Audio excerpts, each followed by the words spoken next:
स्वागत है आप सभी का फिर से एक बार ओपन लैब स्टडी में। तो दोस्तों, यहाँ पे मैं लेकर आ गया हूँ प्रैक्टिस सेट 2 है कि ऐसे ही प्रश्न आपके एग्जाम हॉल में पूछने के चांसेस अधिक हैं।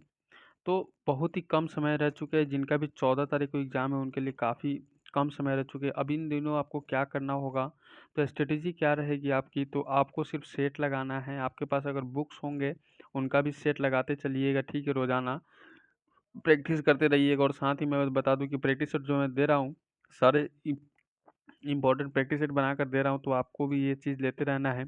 साथ ही मैं बता दूँ आपको कि जितना हो सके ज़्यादा से ज़्यादा साइंस पर फोकस करें और सबसे ज़्यादा हिंदी पे फोकस करें और मैथ पे, ठीक है। साथ ही मैं बता दूँ आपको कि जितने भी रिवीजन हो सकते हैं इम्पोर्टेंट और अच्छे लेवल के क्वेश्चंस को और जितना तेज़ी से आप कर सकते हो उसको करने का प्रयास कीजिएगा ताकि आपका बेस्ट बन सके। तो पिछले सालों के जो क्वेश्चन पूछे गए थे और कुछ इंपॉर्टेंट क्वेश्चंस बन सकते हैं, सारा मैं लेकर आ गया हूँ इस वीडियो में। तो वीडियो में लास्ट तक बने रहिएगा। वीडियो पसंद है तो वीडियो को लाइक कर दीजिएगा और इस चैनल पर नए हैं तो चैनल को सब्सक्राइब जरूर कर लीजिएगा और अपने दोस्तों के साथ शेयर करना बिल्कुल ना भूलिएगा। कम से कम आपसे रिक्वेस्ट है कि अपने दोस्तों के साथ 3 दोस्तों के साथ ज़रूर 3 ग्रुप में शेयर ज़रूर कर दें। चलिए, मेरा पहला क्वेश्चन है, अशोक महान किसके पुत्र थे? बहुत ही सुंदर क्वेश्चन हमारा रहेगा। तो अशोक महान किसके पुत्र थे? बिंदुसार के पुत्र थे। नेक्स्ट क्वेश्चन है, अर्थशास्त्र का जनक किसे कहा जाता है? आंसर कीजिएगा, अर्थशास्त्र का जनक किसे कहा जाता है? तो एडम स्मिथ को, ठीक है। नेक्स्ट क्वेश्चन की ओर चले। अगला प्रश्न है कि मध्य प्रदेश के नेपा नगर में स्थित है। मध्य प्रदेश के नेपा नगर में क्या स्थित है? तो आपको करना है news print factory. News print factory स्थित है। न्यूज़ प्रिंट फैक्ट्री स्थित है, ठीक है। अगली प्रश्न की ओर चले कि भारत सरकार सबसे ज़्यादा राजस्व एकत्रित करती है। भारत सरकार सबसे ज़्यादा जो राजस्व होती है वही एकत्रित करता है। तो हमारा आंसर हो जाता है आबकारी कर से। कौन सा? आबकारी कर हो जाएगा, ठीक है। अगला बात कर लेते हैं नाबार्ड। याद रखिएगा, नाबार्ड नाम होता है। नाबार्ड किस प्रकार के किसको कहते हैं? तो आपको यहाँ पे याद होनी चाहिए कि कृषि सहायता के लिए विशिष्ट बैंक बनाया जाता है, नाबार्ड, ठीक है। यहाँ से क्वेश्चन हर साल पूछे जाते हैं और ये आपके लिए इंपॉर्टेंट क्वेश्चन है। नेक्स्ट क्वेश्चन कह रहा है कि भारत में कुल सिल्क वस्त्रों का लगभग 50% उत्पादन करने वाला राज्य कौन सा है? लगभग 50% जो सिल्क वस्त्र जो निकालते हैं, आंसर कर दीजिएगा। इसका आंसर हो जाता है कर्नाटक में, यह सर्वाधिक मात्रा में होता है। साथ ही आपको राज्य राजधानी भी याद रख लीजिएगा। देश विदेश के जो मुद्राएं चलते हैं उसे भी ध्यान रखिएगा। अगला प्रश्न है कि समुदाय के स्वास्थ्य का पता चलता है। याद रखिएगा, समुदाय के स्वास्थ्य का पता चलता है। तो 57 नंबर प्रश्न का आंसर कीजिएगा मृत्यु दर से। याद रखिएगा, मृत्यु दर से। मैंने आपको हमेशा कहा है कि कर से संबंधित जरूर क्वेश्चन याद रखिएगा। कौन सा कर? तो मैं बता दूं आपको कि प्रत्यक्ष, अप्रत्यक्ष और राष्ट्रपति कर से संबंधित क्वेश्चन याद रखिएगा। मॉर्निंग स्टार किससे कहा जाता है? बहुत ही सुंदर क्वेश्चन है। यहाँ पे आपको आंसर क्या कीजिएगा, शुक्र को मॉर्निंग स्टार कहे या इवनिंग स्टार कहे या पृथ्वी का जुड़वा बहन कहे, सूर्य शुक्र को कर दीजिएगा, ठीक है। सबसे गर्म ग्रह भी शुक्र हो जाता है। अगला प्रश्न आपके बोर्ड पर लग चुका है, 8 मार्च को मनाया जाता है। तो याद रखिएगा, 8 मार्च को क्या मनाया जाता है? सभी को पता है, विश्व महिला दिवस के रूप में 8 मार्च को मनाया जाता है। बहुत ही सुंदर प्रश्न है आज ही के दिन। यहाँ पे याद रखिएगा, यहाँ पे TRP का अर्थ होता है, TRP का अर्थ क्या होता है? TRP का अर्थ होता है, TRP का अर्थ क्या होता है? 60 नंबर क्वेश्चन का आंसर कर दीजिए। TRP का अर्थ होता है टेलीविज़न रेटिंग पॉइंट। क्या होता है? Television rating point. तो आपको से फुल फॉर्म मैं बता दूं आपको, से फुल फॉर्म ऑफ यहाँ पे क्वेश्चन हमेशा पूछता है और पूछ सकता है। ये क्वेश्चन तो पक्का ही रखेगा। कौन सा समुद्भीधीय उद्भिद है? याद रखिए, कौन सा समुद्भीधीय उद्भिद है? तो आप आंसर कीजिएगा हिबिस्कस। क्या कीजिएगा? हिबिस्कस। और एक और चीज़ याद रखिएगा, दिवस से संबंधित हर साल क्वेश्चन पूछा जाता है, तो आपको दिवस से संबंधित प्रश्न हमेशा याद होनी चाहिए। नेक्स्ट क्वेश्चन आपके बोर्ड पर लग चुका है। यहाँ पे क्वेश्चन कह रहा है यहाँ पे कि कौन सा उद्भिद दूसरे वृक्षों को टहनियों से वृद्धि करता है? टहनियों को, तो 62 नंबर क्वेश्चन का आंसर कीजिए आर्किड हो जाएगा। क्या हो जाएगा? आर्किड हमारा बिल्कुल सही हो जाता है, ठीक है। अगले प्रश्न की बात कर ले। अगला प्रश्न लग चुका है आपके बोर्ड पे। यहाँ पे क्वेश्चन की ओर चले कि जीवित कोशिकाओं की प्रक्रिया को नियंत्रित करता है। जीवित कोशिकाओं की प्रक्रिया को नियंत्रित करता है। क्या हो जाएगा? मेरा प्रश्न है जीवित कोशिकाओं की प्रक्रिया को नियंत्रित करता है। तो 63 नंबर प्रश्न का आंसर कीजिए न्यूक्लियस। क्या हो जाएगा मेरा भाई? न्यूक्लियस बिल्कुल सही हो जाता है। न्यूक्लियस हमारा बिल्कुल सही हो जाता है। अगला प्रश्न है यहाँ पे कि कौन सा अंतःपरजीवी जीव है, कौन सा अंतःपरजीवी जीव है, तो आपका आंसर कीजिएगा फीता कृमि हो जाएगा। क्या हो जाएगा? फीता कृमि आपका बिल्कुल सही हो जाता है। देखिए जो भी क्वेश्चंस मैं लेकर आ रहा हूँ सारे इंपॉर्टेंट और अच्छे लेवल के क्वेश्चंस लेके आ रहा हूँ जो कि आपके एग्जाम प्रीव्यू से बहुत ही मस्ट होता है। मैं बता दूं कि इस चैनल से आप जुड़ने से बहुत ही फ़ायदा होगा। जो भी आपको वीडियो मिल दे रहा हूँ इसका PDF भी साथ ही मैं प्रोवाइड करता हूँ टेलीग्राम ग्रुप पे। तो कैसे जुड़ना है ये आपको डिस्क्रिप्शन बॉक्स में लिंक है। न्यूजीलैंड का कौन सा पक्षी विलुप्त है? याद रखिएगा न्यूजीलैंड में कौन सा पक्षी विलुप्त है, तो आप कहिएगा मोआ पक्षी विलुप्त है। और किवी तो वहाँ पे सबसे छोटा पक्षी होता है लेकिन सबसे मस्त है वहाँ पे। क्वेश्चन बनेगा आपके लिए कि प्राणी कोशिका में कौन सी कोशिकांग कभी नहीं पाई जाती है? कहाँ पे? तो प्राणी कोशिका में कौन सी कोशिकांग कभी नहीं पाया जाता है? तो 66 नंबर क्वेश्चन का आंसर कीजिएगा सेल भित्ति। कौन सा हो जाएगा? सेल भित्ति कर दीजिएगा। ठीक है, अगले प्रश्न की ओर चले। अगला प्रश्न लग चुका है कि मानव की काय की कोशिका के गुणसूत्र होते हैं।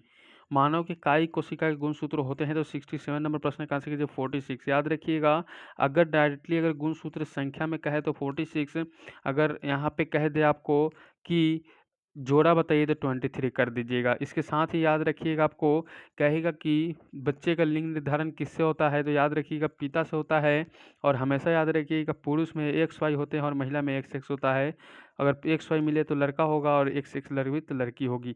ऐसे प्रश्न आपको हमेशा पूछे जाते हैं। एक क्वेश्चन आपके एग्जाम हॉल में गुमराह करने के लिए जरूर दे दिया जाता है, तो आपको गुमराह नहीं होता है, सारे क्वेश्चन को अच्छे से बना लेना है। किस जीव में कसाब पाया जाता है? क्या पाया जा रहा है? तो कसाब पाया जा रहा है। तो 68 नंबर प्रश्न का आंसर कीजिए कसाब पैरामीशियस में पाया जाता है। किसमें? पैरामीशियस में पाया जाता है। याद रखिएगा अगला प्रश्न आपके बोर्ड पर लग चुका है। कौन सा जीव मातृ पोषित पोषण ग्रहण करता है? कौन सा जीव मातृ पोषित पोषण ग्रहण करता है? तो 69 नंबर प्रश्न का आंसर कीजिएगा म्यूकर। क्या हो जाएगा मेरे भाई? म्यूकर बिल्कुल सही हो जाएगा। अगला प्रश्न इससे भी इंटरेस्टिंग है कि हरे पौधे सूर्य प्रकाश का कितना उपयोग करते हैं? हरे पौधे जो होते हैं सूर्य प्रकाश का कितना उपयोग करते हैं? तो 70 नंबर प्रश्न का आंसर कीजिए 0.22%। 0.22% परसेंट क्या होता है? तो सूर्य के प्रकाश क्या होता है पौधे के हिसाब से वो उपयोग करते हैं, अपना ग्रहण करते हैं। अगला प्रश्न पूछ रहा है कि परमाणु विद्युत आवेशित होते हैं। परमाणु क्या होते हैं? विद्युत आवेशित होते हैं। याद रखिए क्वेश्चन कह रहा है यहाँ पे क्या हो जाएगा हमारा उदासीन रूप से। क्या हो जाएगा? उदासीन रूप से। आपको क्षार, अम्लीय, उदासीन तीनों याद होनी चाहिए। नेक्स्ट क्वेश्चन आपके बोर्ड पर लग चुका है कि रासायनिक अक्रिय तत्वों की बाह्यतम कक्षा में कितने इलेक्ट्रॉन होते हैं? रासायनिक जो अक्रिय तत्वों के बाह्यतम कक्षा में होता है इलेक्ट्रॉनों की संख्या कितनी होती है? 72 नंबर प्रश्न का आंसर कीजिए 8। कितना होता है? 8 होता है। ठीक है, अगला प्रश्न आपके बोर्ड पर लग चुका है। क्वेश्चन कर रहा है कि एक्स किरणों की खोज किसने की थी? एक्स किरणों की खोज किसने की थी? 73 नंबर प्रश्न का आंसर कीजिए रोएंटजन। रोएंटजन आपका बिल्कुल बेस्ट हो जाता है। नेक्स्ट क्वेश्चन आपको बोर्ड पे लग चुका है। क्वेश्चन की ओर चले कि अल्फा और बीटा कणों की खोज किसने किया था? अल्फा और बीटा कणों की खोज किसने किया था? तो 74 नंबर प्रश्न का आंसर कीजिएगा अल्फा और बीटा कण का खोज किसने किया था? रदरफोर्ड ने किया था। रदरफोर्ड ने किया था। नेक्स्ट क्वेश्चन वही पूछेगा आपसे कि ऑक्सीजन की परमाणु संख्या कितनी होती है? बार बार लगातार पूछने वाला प्रश्न इंपॉर्टेंट। ध्यान आपको 75 नंबर प्रश्न को अच्छे से याद होना चाहिए। कितना हो जाएगा? 8 हो जाएगा। याद रखिएगा 8 आपका बिल्कुल बेस्ट हो जाता है। वही अगला प्रश्न आपके बोर्ड पर लग चुका है। क्वेश्चन को देखिएगा यहाँ पे कि फ्लोरीन का कौन सा इलेक्ट्रॉनिक विन्यास है? फ्लोरीन का कौन सा इलेक्ट्रॉनिक विन्यास है? याद रखिएगा 76 नंबर क्वेश्चन का आंसर कीजिए 2 7 होता है। कितना होता है? 2 7 होता है।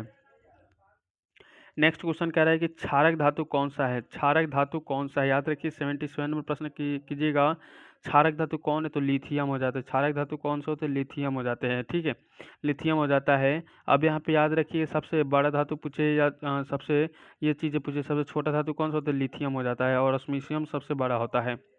ऑस्मियम सबसे बड़ा होता है। आवर्त सारणी किसने तैयार किया था? याद रखिए आवर्त सारणी किसने तैयार किया? तो मेरे भाई मैंडलिफ ने। किसने? मैंडलिफ ने। ठीक है, मैंडलिफ ने, याद रखिएगा।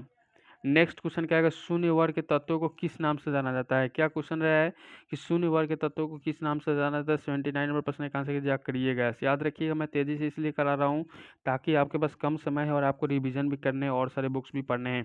सिर्फ ये पढ़ने से होगा नहीं, आपको सारी चीज़ पढ़ना है, इसलिए आपको मैं तेज़ी से रिवीजन करा दे रहा हूँ ताकि आपको और सारे समय मिल जाए और आप काम कर पाओ। और किसमें आयनिक बंध बनता है? याद रखिए आयनिक बंध किसमें बनता है? तो KCl में। किसमें? KCl में। ठीक है, अगला प्रश्न है कि कौन सा सदिश राशि नहीं होता? याद रखिएगा सदिश और अदिश से एक क्वेश्चन नहीं पूछेगा तो एग्जामिनर का पेट का पानी नहीं पचेगा, हर साल पूछना है। तो 81 नंबर प्रश्न का आंसर कीजिए आयतन हो जाएगा, जो कि एक प्रकार का क्या है? अदिश राशि है। बाकी विस्थापन, वेग, बल सारे सदिश राशि हो जाते हैं। नेक्स्ट क्वेश्चन क्या है कि बल को प्राप्त करने के लिए किन किन परिमाण को गुना करना होगा। याद रखिए क्वेश्चन कह रहा है बल को प्राप्त करने के लिए किन किन परिमाण को क्या हो जाएगा, गुना करना पड़ेगा। तो 82 नंबर क्वेश्चन का आंसर कीजिएगा, किन किन को कीजिएगा, तो यहाँ पे त्वरण और द्रव्यमान का हिसाब कर लीजिए। नेक्स्ट क्वेश्चन क्या है कि किसी वस्तु का संवेग 5 सेकंड में 40 किलोग्राम मीटर पर सेकंड के तक बढ़ाने के लिए कितना बल लगाना होगा। अगर इतने स्पीड से अगर किसी 5 सेकंड में ही बढ़ाया जाए तो उसको कितना दाब दीजिएगा, उसमें जो बल लगाइएगा क्या होगा, तो उसमें 8 न्यूटन का बल लगाना होगा। उसमें कितना, 8 न्यूटन का बल लगाना होगा, तो अभी आपका काम बन जाएगा। नेक्स्ट है पृथ्वी के द्रव्यमान को किसने प्रथम बार मापा था। पृथ्वी के द्रव्यमान को मापना है, क्या मापना है, पृथ्वी के द्रव्यमान को मापना है, तो मापना है तो आपका आंसर हो जाता है कैवेंडिश। क्या हो जाएगा, कैवेंडिश आपका बिल्कुल सही हो जाएगा।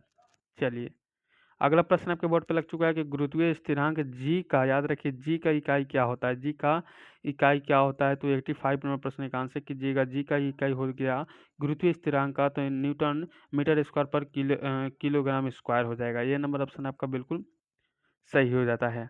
अगला प्रश्न देखिए, यहाँ पे क्वेश्चन को मेरे साथ ही आप भी लगाते चलिए ताकि इसी वीडियो में आपको सारा क्वेश्चन याद हो जाए और दोबारा इस वीडियो को आपको देखने की आवश्यकता ना पड़े। तरंग दैर्ध्य का कौन सा प्रतीक है, तरंग दैर्ध्य का कौन सा प्रतीक है, तो 86 नंबर क्वेश्चन का आंसर कीजिएगा लैम्बडा। क्या हो जाता है, लैम्बडा होता है। प्रतीक से भी क्वेश्चन आपके लिए पूछे जाते हैं। अगला प्रश्न कह रहा है कि एक पट्टी में 60 हर्ट्ज आवृत्ति से कंपन करती है तो इसका आवर्तकाल का ज्ञात कीजिए। आवर्तकाल का ज्ञात करना है तो आपको ये 1/60 सेकेंड हो जाएगा, 1/60 सेकेंड हो जाएगा। वही क्वेश्चन अगला लग रहा है कि कौन सी इकाई कार से संबंधित नहीं है। याद रखिए कौन सी इकाई कार से संबंधित नहीं, तो 88 नंबर प्रश्न का आंसर कीजिएगा जूल पर सेकेंड। क्या हो जाएगा, जूल पर सेकेंड आपका बिल्कुल सही हो जाता है। नेक्स्ट क्वेश्चन क्या है हमारा, अगला प्रश्न आपके बोर्ड पर लग चुका है। क्वेश्चन को ध्यान रखिए, प्रत्येक 60 वाट वाले 5 विद्युत बल्बों को 10 घंटे तक जलाया गया है तो इससे कितनी ऊर्जा शक्ति खर्च होगी। इस ऐसे प्रश्न आपको हमेशा पूछा जाता है, इतना इंपॉर्टेंट है, आपको हमेशा याद होना चाहिए। तो 3 इकाई हो जाएगा, 3 इकाई आपका बिल्कुल सही हो जाता है।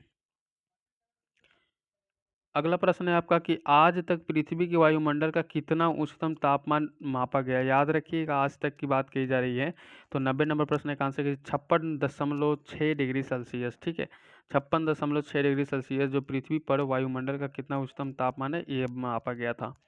नेक्स्ट क्वेश्चन क्या है आपका कि बिहार का अधिकांश क्षेत्र आच्छादित है। याद रखिएगा हमेशा मैं कहता हूँ कि 5 से 7 के बीच में हमेशा क्वेश्चन आपको बिहार से क्वेश्चन पूछे जाएंगे बिहार के एग्जामों में। तो आपका आंसर हो जाए जलोढ़ मिट्टी से। याद रखिए जलोढ़ मिट्टी आपका बेस्ट हो जाता है।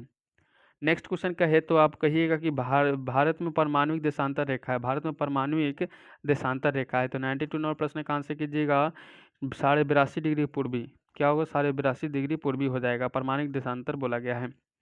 नेक्स्ट क्वेश्चन कहेगा कि जो नदी डेल्टा का निर्माण नहीं करता है वो नदी कौन सा है, जो डेल्टा का निर्माण नहीं करता है। तो याद रखिएगा यहाँ पे आपको नर्मदा और ताप्ती। ठीक है, नर्मदा ताप्ती तो दिया है, नर्मदा हमारा तो ताप्ती हो जाता है 93 नंबर क्वेश्चन का, लेकिन यहाँ पे नर्मदा भी याद रखिए, नर्मदा और ताप्ती क्या होता है, डेल्टा नहीं बनाता है, पर्चुराइजेशन नहीं करता है। नेक्स्ट क्वेश्चन है भारत संघ में केंद्र शासित प्रदेश की संख्या कितनी हो जाती है। तो आपके बोर्ड पर लगा हुआ है कि हाल ही में जो यहाँ पे हमारे राज्य की संख्या पहले तो 29 थी बट आपको 28 हो गया है, और जो भी हमारा यहाँ पे आंसर हो जाता है केंद्र शासित प्रदेश का तो वो हमारा 8 हो जाता है। नेक्स्ट क्वेश्चन आपको बोर्ड पे लग चुका है अधिकांश भारतीय वन, अधिकांश भारतीय वन पूछा गया, अधिकांश भारतीय वन पूछा गया है। आंसर कीजिए, अधिकांश भारतीय वन हमारा हो जाता है पतझड़। क्या हो जाता है, पतझड़ हो जाता है। ठीक है, अगला क्वेश्चन है कि विश्व में महाद्वीपों की संख्या कितनी है। विश्व में महाद्वीपों की संख्या कितनी है, तो 7 हो जाती है। कितना हो जाएगा, 7 हो जाएगा। ठीक है, 7 7 7 हो जाएगा, याद रखिएगा। अगला प्रश्न आपको बोर्ड पे लगेगा कि भारत का जो राज्य दूध उत्पादक में अग्रणी एक तो वो कौन सा है। याद रखिएगा भारत तो एक ऑलरेडी श्वेत क्रांति और श्वेत जो दूध उत्पादक के लिए भारत सबसे 1 नंबर पर होता है। बट मेरे दोस्तों यहाँ पे बात कर ले कि उत्तर प्रदेश जो होता है ना, यहाँ पे आपको चावल गन्ना के साथ साथ दूध का भी अधिक मात्रा में उत्पादन होता है। नेक्स्ट क्वेश्चन आपको बोर्ड पे लगेगा, यहाँ पे क्वेश्चन को ध्यान रखिएगा। क्वेश्चन कह रहा है हमारा कि भारत में कपास उत्पादन में अग्रणी राज्य कौन सा है, तो 98 नंबर प्रश्न का आंसर हो जाएगा महाराष्ट्र। ठीक है, अगला प्रश्न है कि भारत में कहवा उत्पादन में अग्रणी राज्य कौन सा होता है। भारत में कहवा उत्पादन में अग्रणी राज्य कौन सा हो जाता है, तो आपको ये कर्नाटका। क्या हो जाएगा, कर्नाटका आपका बिल्कुल सही हो जाता है। ठीक है, अगला प्रश्न रहेगा हमारा अगला प्रश्न है कि हीराकुंड बांध अवस्थित है, तो हमेशा पूछता है हीराकुंड बांध और भाखड़ा नंगल बांध, 2 बांध ऐसे हैं जहाँ से क्वेश्चन हर साल बनते हैं। तो 4 शिफ्ट में आपका एग्जाम है, तो आपको तो पता हो ही गया है कि मेरा किन शिफ्ट में एग्जाम है, लेकिन ये मालूम नहीं कि कौन सा क्वेश्चन किस शिफ्ट में रखा जाएगा, इसलिए सारे प्रश्न आपको देखना है। हीराकुंड बांध कहाँ अवस्थित है, तो मेरे भाई उड़ीसा में अवस्थित है, ठीक है। तो अगर इसका पीडीएफ चाहिए तो आपको डिस्क्रिप्शन बॉक्स में लिंक दिया गया है टेलीग्राम ग्रुप का, या आप इसे सर्च भी कर सकते हैं ओपन लाइव स्टडी पीडीएफ और ज्वाइन कर सकते हैं, ठीक है। और ओपन लाइव स्टडी परिवार से जो भी कैंडिडेट अभी तक नहीं जुड़े हो, जुड़ जाइए, सब्सक्राइब और बेल आइकन कॉल में प्रेस कर लीजिए ताकि नोटिफिकेशन आपको मिलता रहे। चलिए फिर मिलते हैं अगले क्लास में एक नए टॉपिक के साथ में, तब तक good bye, best of luck, जय हिंद सभी साथियों को।